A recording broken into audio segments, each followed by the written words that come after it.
दोस्तों नमस्कार, मैं आपका होस्ट प्रदीप सैनी। आपके अपने ऑनलाइन इंस्टीट्यूट में आप सभी का हार्दिक स्वागत एवं अभिनंदन है। मित्रों, आपको पता है कि इस समय हम लोग बहुत बेहतरीन तरीके से, बहुत अच्छे तरीके से टेट की तैयारी कर रहे हैं। तो आप लोग पेन और कापी उठाइए, डेडिकेट हो जाइए, सही स्थान पे दुरुस्त होकर पढ़ने के लिए पूरी तरह तैयार रहिएगा, क्योंकि इस बार आपको टेट पास करना है। क्या करना है? पास करना है, और भी बहुत अच्छे अंकों से। आपको पता है कि 150 नंबर का टेट होता है, 150 में 130 नंबर आपका जरूर आना चाहिए मित्रों। तो आप लोग डेडिकेट हो जाइए, पेन और कापी उठाइए। चलिए स्टार्ट करते हैं अपने सेशन को। आप देख रहे हैं गंगा नदी का उद्गम। मित्रों, आपको पता है इसके पहले हमने आपको सिंधु नदी तंत्र पढ़ाया था ना। सिंधु नदी तंत्र बहुत अच्छे तरीके से पढ़ाया था कि सिंधु नदी का उद्गम कहां से होता है, भारत में कैसे एंट्री करती है, जम्मू कश्मीर में कहां कहां प्रवाहित होती है, उसके बाद पाकिस्तान में कैसे एंट्री करती है। वोटेवर सारे चीजों को हम लोगों ने बहुत अच्छे तरीके से देखा था। उसी तरीके से आज हम लोग जानेंगे कि गंगा नदी का स्रोत कहां है, उद्गम कहां है, कैसे होता है। चलिए देर ना करते हुए स्टार्ट करते हैं। मित्रों, ये जो बोर्ड आप देख रहे हैं, इस बोर्ड को पूरे मान लीजिए आपका उत्तराखंड है। उत्तराखंड राज्य आपको पता है ना, जब भारत के राज्य हम पढ़ा रहे थे याद करा दिए थे सारी चीजें। उसी को समझिएगा कि उत्तराखंड ये पूरा राज्य है। ये जितनी नदियां आप देख रहे हैं मैपिंग बने हुए हैं, ये सब उत्तराखंड में बने हुए हैं। इसका उद्गम कैसे होता है, कि नदियों के मिलने से होता है, सब बताएंगे। थोड़ा सा पेशेंस रखिए, कुछ महत्वपूर्ण जानकारी आपको दे देते हैं। मित्रों, जो टेट के लिए टेस्ट सीरीज चल रही है ना, उस टेस्ट सीरीज को आप लोग ज्वाइन कर लीजिए, देर ना करिए, क्योंकि यही टेस्ट सीरीज जब आप ज्वाइन कर लेंगे तो समझिए कि आपके लिए बहुत ही लाभदायक सिद्ध होगा। क्योंकि ये टेस्ट सीरीज में ऐसे ऐसे क्वेश्चंस रखे गए हैं कि ये क्वेश्चन आप जब एग्जाम हॉल में बैठेंगे तो आपको लगेगा ये तो सर लोगों ने पहले ही बता दिया है, टेस्ट सीरीज में पहले ही दे दिए थे। इससे क्या होगा, आपका काम बहुत आसान हो जाएगा। सबसे आसान तरीका है, ऊपर जो कॉर्नर में हमारे वेबसाइट देख रहे हैं www.bwcampus.com, आप वहां से जाके विजिट कर सकते हैं। ना समझ में आए, परेशान होने की कोई जरूरत नहीं है। ये जो स्क्रॉलिंग में नंबर देख रहे हैं, इन नंबरों पे आप कॉल करिए सीधा, या व्हाट्सएप करिए। व्हाट्सएप करते हुए लिख दीजिए यूपी टेट। आपको हमारे काउंसलर के द्वारा सारा इंफॉर्मेशन आपके पास भेज दिया जाएगा। कैसे टेस्ट सीरीज ज्वाइन करनी है, कैसे वीडियो लेक्चर ज्वाइन करने हैं, और कैसे आपको नोट्स भी लेना है। सोचिए, आपको यूपी टेट के लिए हमारे टीम के द्वारा नोट्स दिए जाएंगे। और अगर आप उस नोट्स को एक बार ले लेते हैं तो समझिए वो एकदम नोट्स अपने आप में रामबाण है, और आप टेट बहुत आसानी से क्वालिफाइड कर सकते हैं। चलिए मित्रों, सेशन को आगे बढ़ते हैं, फिर आगे बात करते रहेंगे। सबसे पहले हम जानेंगे, एक मंदिर है उत्तराखंड में जिसका नाम है बद्रीनाथ। सुने हैं नाम ना? जी हाँ, बद्रीनाथ के बगल से, यानी यहां से, कहां से? बद्रीनाथ के बगल से एक यहीं पर स्थान है जिसका नाम है संतोपंथ। क्या नाम है? संतोपंथ भी बोलते हैं, संतोपंथ भी बोलते हैं। संतोपंथ ताल है ये, इसे बोलते हैं क्षीर सागर। क्या बोलते हैं? क्षीर सागर कहें या क्षीर ताल कहें। यहीं से बद्रीनाथ के पास से अलकनंदा नामक एक नदी निकलती है। अब पहुंचती है कहां पे? विष्णु प्रयाग में पहुंचती है। यही जब विष्णु प्रयाग में पहुंचती है तो विष्णु प्रयाग पहुंचते समय एक नदी आती है विष्णु गंगा। ये विष्णु गंगा आपके वहीं से मिल जाती है, कहां पे?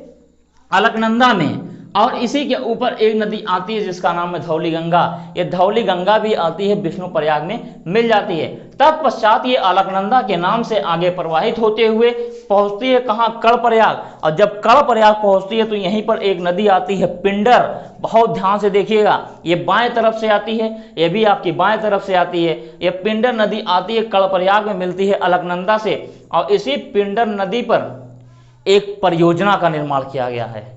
इस परियोजना का नाम है देवसारी परियोजना। जब हम आपको परियोजना पढ़ाएंगे तो परियोजना में बताएंगे, आप लोग बिल्कुल उसके लिए परेशान ना रहिए। तो अब देखिए, ये देवसारी परियोजना का निर्माण किया गया है। उसके बाद ये आपका अलकनंदा में पिंडर मिल जाता है। तत्पश्चात अलकनंदा के नाम से आगे प्रवाहित होते हुए पहुंचती है रुद्रप्रयाग। कहां? रुद्रप्रयाग पहुंचती है। तत्पश्चात केदारनाथ धाम के पास से एक नदी निकल के आती है जिसका नाम है मंदाकिनी। और ये मंदाकिनी आते आते आते आते मिलती है रुद्रप्रयाग में अलकनंदा से।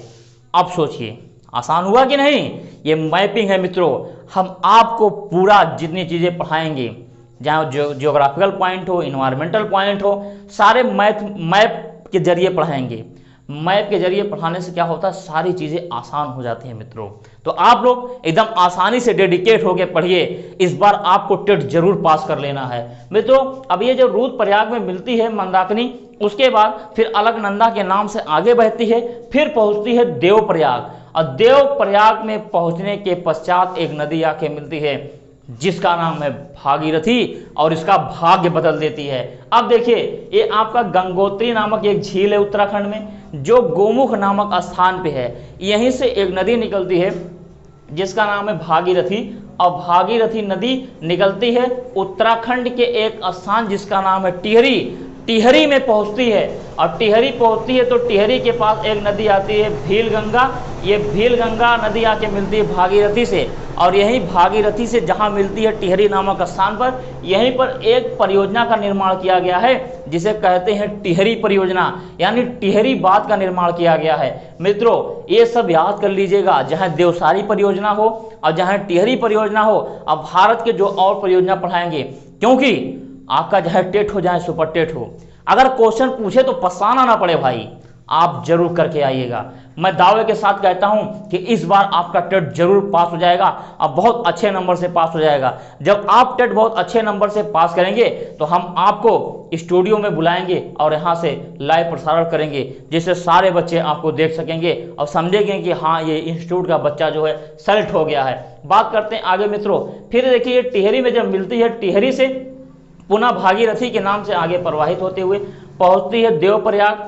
जब देवप्रयाग में भागीरथी और अलकनंदा दोनों मिल जाते हैं देवताओं के स्थान पर, उसके बाद फिर एक नए नदी का उद्गम होता है जिसका नाम है गंगा नदी। अब ये गंगा नदी उत्तराखंड के कुछ हिस्सों में प्रवाहित होते हुए आपके यूपी में एंट्री कर जाती है। अब कैसे यूपी में बहती है, ये नेक्स्ट वीडियो में आप लोगों से मिलेंगे, वहां पे सारी चीजें दिखाएंगे। लेकिन क्वेश्चन कैसे पूछता है इसको आप समझिए।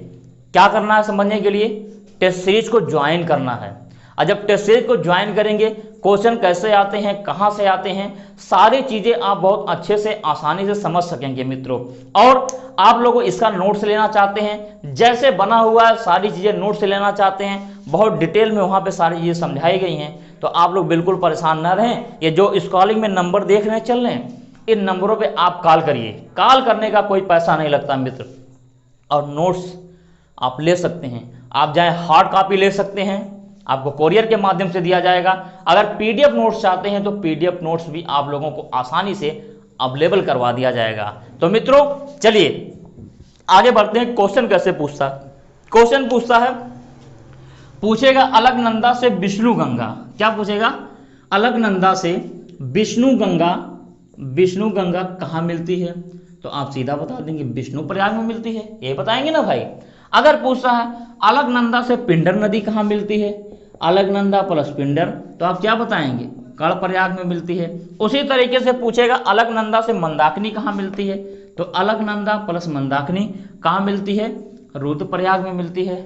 ठीक, आगे पूछेगा अलकनंदा से भागीरथी कहाँ मिलती है, अलकनंदा प्लस भागीरथी, तो कहाँ बताएंगे, देवप्रयाग में मिलती है।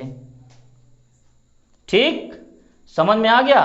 चलिए आगे बताते हैं। अगर इस स्थान को आपको याद करना है, क्योंकि नाम मैच करते हैं, विष्णुप्रयाग, कर्णप्रयाग, रुद्रप्रयाग और देवप्रयाग, इससे बहुत सी कंफ्यूजन होती है हमारे छात्रों को। तो कोई कंफ्यूजन नहीं होना है भाई, सबसे आसान तरीका, आप ऐसे टीचर से सीख रहे हैं तो आप पूछते रहिए ना। देखिए, देवप्रयाग को लिख दीजिए डी, रुद्रप्रयाग को लिख दीजिए आर, कर्णप्रयाग को लिख दीजिए के, और विष्णुप्रयाग को लिख दीजिए बी, डी आर के बी। डी आर के बी इधर से याद करिएगा, डी है, फिर आपका आर है, फिर के है, फिर बी है। इसी तरीके से सारा चीज याद हो जाएगा। मैं आपसे कहता हूं कि अगर नोट्स लेना है तो इन नंबरों पे आप व्हाट्सएप करिए या कॉल करिए, आपको हमारे काउंसलर सीधा संपर्क करेंगे और आपको आपके लक्ष्य तक पहुंचाने में पूरा फुल सपोर्ट करेंगे। और यूपी टेट व्हाट्सएप ग्रुप से जरूर जुड़िएगा मित्रों।